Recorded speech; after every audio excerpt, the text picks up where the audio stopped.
When I say, who's the master? You say, no. What is up, guys? Showing up the King here, back with another video, and today I am bringing you my review for Young Justice Season 3, Episodes 7, 8, and 9, and those are titled Evolution, Triptych, which is, I'm guessing, a play on Cryptic, and Home Fires. Before I get into my review and discussion, as you know, it's time for the shameless plugs. So yes, don't forget to follow me on Instagram at MagNerd Podcast. You can also follow us on Twitter. Definitely check out my content on my channel. Subscribe to the channel. Hit bell notifications. I definitely want to take a quick second to thank all of you who watched my video last week. Both videos did fantastic. And for those who don't know, you can find my room tour. I finally put that up last week as well, so if you kind of want to see the action figures that are in this case, you want to see what my office looks like, you want to see what my game room and my home theater looks like, just go ahead into my videos. It should be the most recent upload, but before this one, obviously. But I also will link it in the end annotation so you can kind of see it at the end of the video that I'm playing here. Also, again, you can always check out episodes 1 through 3 of Young Justice Review, 4, 5, and 6, and of course, 7, 8, and 9. So, without further ado, we have Scarlet Spider here that's going to help me do my review. Let's get into it. Alright, so, the 3 episodes we had today were, they were pretty tame. Again, we got a lot of information and a lot of little small tidbits, but these are kind of like, I hate it when some people try to call them like filler. It's not filler. Like, they give us there's always a main through line in every episode that we get. You have to pay attention to the breadcrumbs. Again, what I used to tell people all the time from season 2, because, you know, I've just been reading online. There are a lot of people that are happy that Young Justice is back, but then there's also a lot of people complaining about some of the same shit they complained about in season 2 that frustrated me. And again, this is taking me back 6 years to when people used to complain about Young Justice, which drove me crazy, is when, number one, people hated the whole time jump that they did in season 2, which I had no problem with, but people hated it. And they also hated the fact that the core team was not together from the onset, and that they were introducing Blue Beetle and introducing all these other new characters. Why is Wonder Girl here? I want to see, and I'm like, guys, calm the fuck down. It's called story development. They're going to get the team together. Everybody's going to be together in due time. And we've already kind of got that in episode 9. But, again, I want to talk about episode 7 first, which was basically a very interesting story on Vandal Savage. That's kind of the whole crux of that episode, was just learning about Vandal Savage and kind of what his motivations are. And we actually learned a lot of really cool things. Again, I am a DC fan, but I'm not going to sit here and pretend like I know the ins and outs of DC like I do Marvel. Like, even with Marvel, sometimes I know a lot more about Marvel than I do about DC. But again, I enjoy watching this show because, again, even if it's different interpretations, because again, I understand characters like Forager, him being an actual bug versus being a person in a costume, understand the differences between the two. But again, I like how Young Justice kind of fleshed out Vandal Savage's story. So we kind of figure out that, again, we already knew from Batman in season 2, where he kind of talks about Vandal Savage and who he is. And we kind of get the confirmation that, of course, Vandal Savage was the very first metahuman. He was also one of the first people who, you know, developed his powers through the magical rock that kind of fell through the earth. We kind of found out a thing about the giant bear that he fought, about how, you know, he, throughout history, has like all these, and I love the way they did it, like kind of like they played with history. So instead of Genghis Khan being Genghis Khan, it was actually Vandal Savage who was playing the role of Genghis Khan. Because again, because he's immortal, he's basically lived throughout the entire generations and has kind of just been playing his role in small ways to his bigger, greater plan. Which actually brings me to a point where it's not that I think that Vandal Savage necessarily is a villain, because we know he is, but it's one of those complex villains where we don't know what his true motivation is. And again, it's the best villains are the ones that don't know that they're the bad guy. They think what they're doing is noble and what they're doing is the good thing. So it's always interesting to see characters like Vandal Savage who do that. Now, also in present time, as we're getting flashbacks, we're also finding out that Vandal Savage has to actually protect the Earth because of the situation with Luthor getting the Justice League's hands tied and breaking up the squad effectively, and just kind of having all the bigger leaguers like Superman and stuff off-world doing other things. It kind of left him the only person with War World to kind of protect us from Starro. And again, it's actually funny because remember, it was either my last video from last week or maybe the week before, I had mentioned Starro as a part. No, it was actually, if you go back and look at my episodes 4 review, the review with Roy and his group of clones, trying to take down the VR thing. I had mentioned Starro in that review as far as like mind control of what's going on with those goggles. Because again, I mentioned it again. I was like, these goggles are being brought up in every episode. Why? It's got to be breadcrumbs, people. And again, the breadcrumbs pay off because later on we find out what's going on with the goggles. But again, hold up, we gonna get there. Let's slow the pace a little bit. So, Vandal Savage, we're getting the whole War World story. We're getting the whole backstory on him and his daughters and his sons. How throughout history he's had multiple children. Again, some of those children have power, some of them don't. Again, it just goes to show that his long, long life, he's done a lot of fucking and he's made a lot of kids. So, go ahead, Vandal. We also find out that he made his deal with Darkseid in the 13th century. So right around that time when Genghis Khan was doing his thing, and him and his son, he had like the largest force on the planet. Darkseid kind of invaded Earth for the first time, handily wiped the floor with Vandal Savage, and then they struck a deal. And that's kind of how long Darkseid and Vandal Savage has had this deal. So this is like years and years in the making. And again, we also find out that Naboo, that was another one of Vandal's sons, and if you actually go back and look at the episode, it kind of looks like Naboo was the same Dr. Fate Naboo. But again, if that was the case, let me know in the comment section, because again, like I said, I know a lot about DC, but I don't know everything. So that would be, if that was an interesting connection that I missed, let me know in the comment section. Also, with Vandal Savage, we also got a lot more training going on, because again, the episode was titled Evolution. While all this is going on, we also got from the Young Justice team, we got Forager, we got Geoforce, who picked his name. At first it was Hot Lava. They switched it up pretty quickly because Artemis decided to call him out on the stripper name, which I thought was actually pretty cool. Of course, Halo, my girl Halo, looking as beautiful as ever in her outfit, looking sexy in her outfit. Also, she gains another power, apparently. Now she has a blue aura, and this blue aura can now create clones. I'm sorry, green aura can create clones.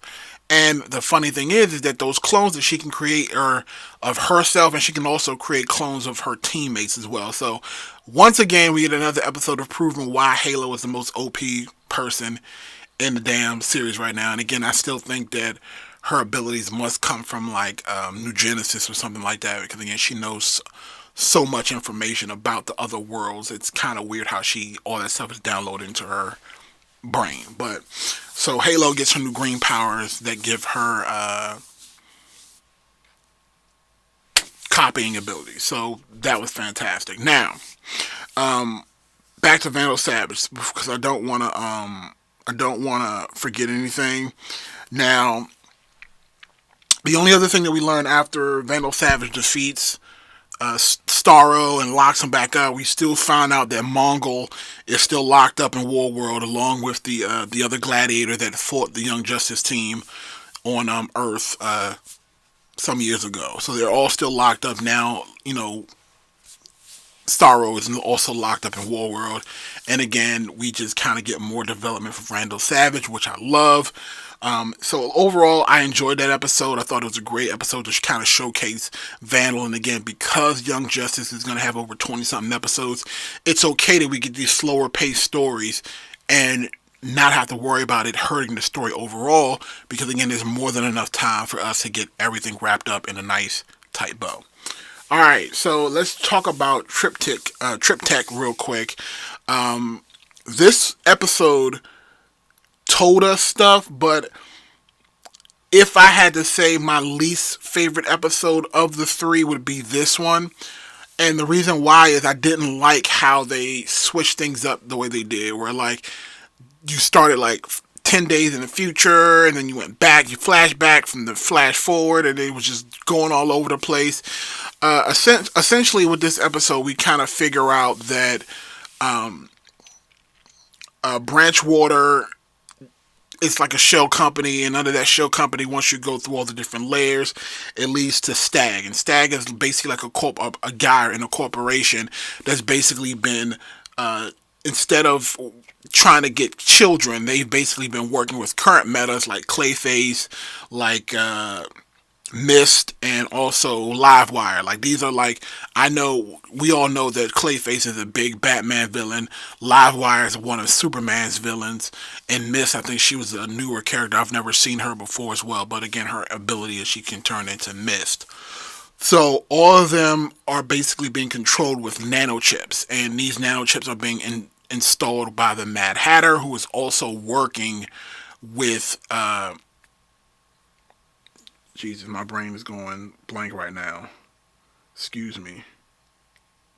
Stag.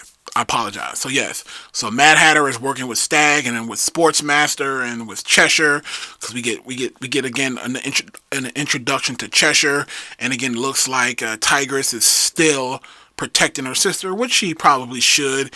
And again, we just kind of figure out from them, number one, we still don't know who the League, who is the new League of Shadows, League of Assassins head. I'm speculating that it's Deathstroke, but again, I could be wrong, but that's who I think is probably in charge of League of Shadows right now. So we do get from Cheshire where their base of operations are. But again, the team is not just going to go rushing into there, because again, look what happened when they rushed into this location before, and Halo got shanked. Well, her neck got snapped. And speaking of Halo, I'm going to talk about this just a tad bit more, and we're going to jump into, episode 9, because again, there's some things I want to talk about with Halo as well in that situation. Now, we also find out that Robin, when he goes out with Clayface, he has his own team now. He has Spoiler, he has Orphan, and then again he has Arrowhead. And again, I think out of the three of the girls, I think it was Spoiler who I enjoyed the most, the one that split Clayface down the middle.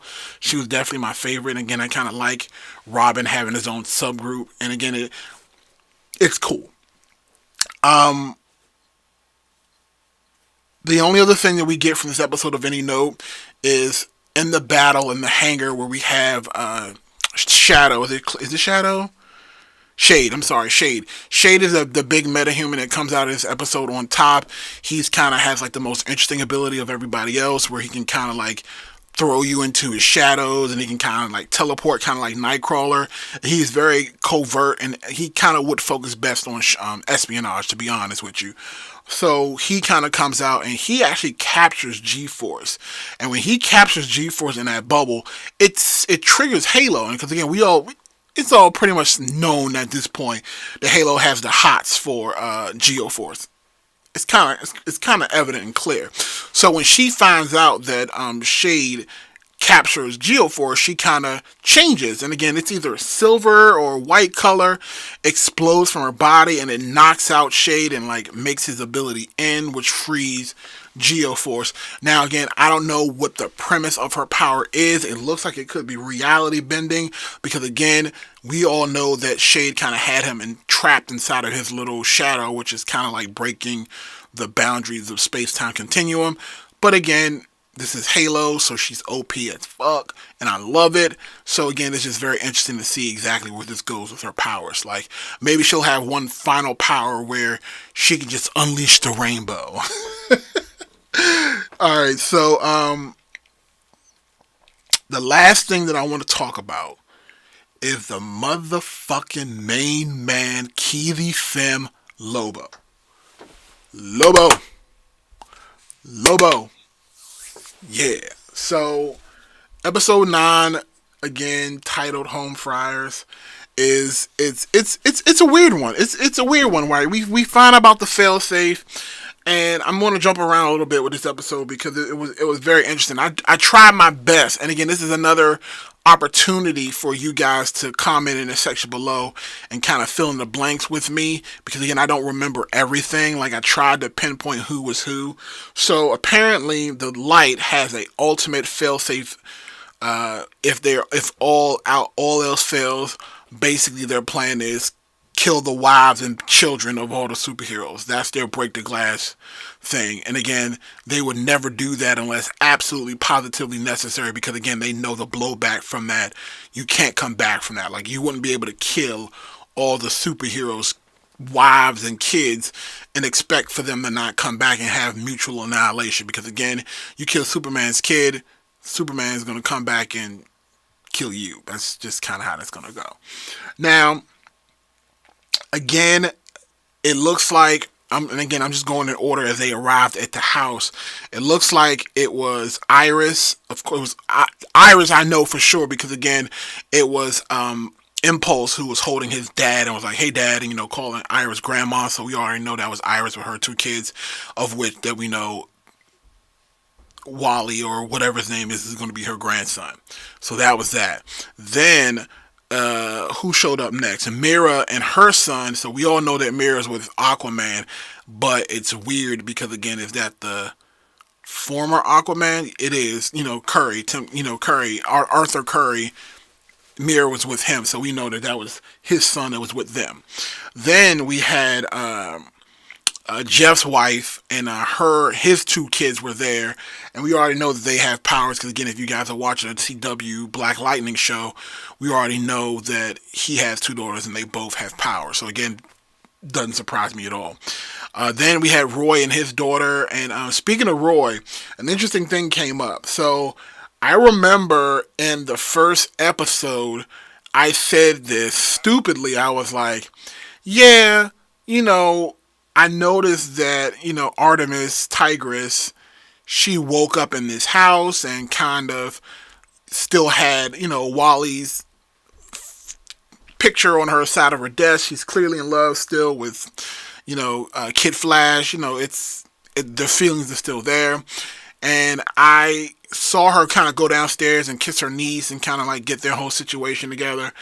And at that moment, I kind of looked at that and was like, oh, are they together now? I thought she was, with Flash. But again, a guy dies and you move on that fast. But then I remembered, I was like, oh yeah, Roy was with Cheshire, and that's not happening between him and Artemis. But according to the gossip that was going on with Roy and, with Black and Lightning's, ex-wife, we kind of find out that Roy does probably kind of have a thing for Artemis, which is unfortunate because again, Artemis is not going to have a relationship with you if you are basically, you had sex with her sister. So I don't know if that's going to happen. But again, stranger things have happened. Like, my prediction with that whole triangle thing is the second that she falls for Roy, or if they have a moment, I can guarantee you within an episode or 2, Flash will come back from the dead, and it's going to create this triangle where now that she is falling in for somebody else while she's thought he's been dead, either we're going to find out that he's been alive this entire time but just lost his memory, or he'll come back from the dead to make things more complicated. That's usually how these shows work. It is what it is. Now, Granny motherfucking goodness. Can we talk about Granny goodness? Another theory that I put out there last week, guys. You gotta listen to your boy Show Enough, because I know my shit. So I mentioned last week, I mentioned Starro last week, and I also mentioned Granny Goodness when we got the episode 5 last week, when we were talking about the bugs fighting on New Genesis. And then when I say when you introduce New Genesis, you introduce Apocalypse, and then I mentioned Calabac, and then I mentioned Granny Goodness and how I wanted them to come into the season. Look, here we go. Episode 9, we get Granny Goodness. But we get the faux Granny Goodness, guys. So again, just to let you know, spoilers, the Granny Goodness that you see on the TV show, that is not her normal form. She is a messenger for Apocalypse. And again, if she has anything to do with those VR goggles, then those VR goggles are no good. They're going to either brainwash you. And again, think about it. Vandal Savage says, again, his daughter, before he broke his daughter's neck, was saying the same thing. It's like, it's a waste to kill when you can basically take control of the person and put them towards the greater good. So again, I honestly think that Vandal Savage is trying to control the world population so that when the final battle happens with Apocalypse, with Darkseid, that he has his army together that can follow his commands to the letter, and he doesn't care how he gets it. Like, I think he just wants to have the entire race under his thumb. So that's kind of where I think it's going with that. Alright, so talked about the VR goggles, I talked about the kids, the main man, and then I'll talk about this. And this is what I wanted to talk about with Halo, and this is what I'll kind of end it with. So, I thought in episode 3, when Halo got her face burned off, and again, now it's actually starting to become a trope. So now every 3 episodes, Halo dies. And again, it's already been proven now. Third time's a charm. So first 3 episodes released. In episode 3, Halo gets her face burned off by plasmas. She comes back to life. I was shocked. And then 4 or 5 episodes pass, and then episode 6 happens. They're on the League of Shadows home base. Ra's al Ghul's dad comes out of nowhere, breaks, Halo's neck. She comes back to life again. That was episode 6. And now here we are, 3 episodes later, episode 9. Lobo, and Lobo is basically manhandling the entire team. Superboy can get it. Robin and Tigress aren't doing dick with their weapons. Geoforce and, Forager, they're doing okay. Excuse me, but they're still not doing enough to stop the main man. And, Robin screams to Halo, hey, you gotta get him out of here. So she picks up Forager, and Lobo kind of shoots his gun, and it, shoots right through her back. You can see it coming a mile away. So, of course, she screams in horror, falls to the ground. Things continue. They end up stopping Lobo because, again, Forager managed to shed his skin and fool Lobo into thinking that he killed him. Also, with the situation going on with all the Super Kids' parents, come to find out the guy that had been watching them that entire time was Ocean Master. And again, that's probably one of the things that just didn't make sense to me and I didn't like about the episode itself, is I thought that the reveal that it was Ocean Master the entire time watching them, it just seemed pointless. It just seemed like there was no reason to introduce him in that role, only to just kill him off just that fast. You could have done that with any other nobody, and it would still kind of had the same effect, in my opinion, which was not much at all. But again, I don't write the show. I just try to enjoy it as much as possible. So that was their decision. I'm fine with it. I just thought that I would mention it to you guys, because again, if you think it's funny, I don't want you thinking that I saw this and was okay with it, because I wasn't. So, the Light sends their new enforcer over to make sure that Ocean Master doesn't go through with the nuclear option and kills him, because again, they think that somehow he was going to do it, which he probably would have. So that whole situation was taken care of. Again, Granny Goodness gets revealed and is a part of the Light, and again, shit's about to go down. So again, overall, I thought all 3 episodes had their great merit in their own right. If I had to pick a weak link of this week, it would have to be episode 8. Again, like I said, there was just so much going on. I just felt like I had to watch the episode twice in order to get everything, and even then, watching it the second time, I still feel like I need to watch it again in order to get everything. So other than that, let me know what you guys think. Comment in the section below. Thumbs up the videos. Hit bell notifications. I am only 10 subscribers away from 600. Woohoo! So again, let's keep chugging along. Let's get those subscriptions up. Once I hit 1,000 subscribers, I will be doing some sort of raffle or some way to celebrate the channel and everybody coming together to help show enough out. You guys have a great one.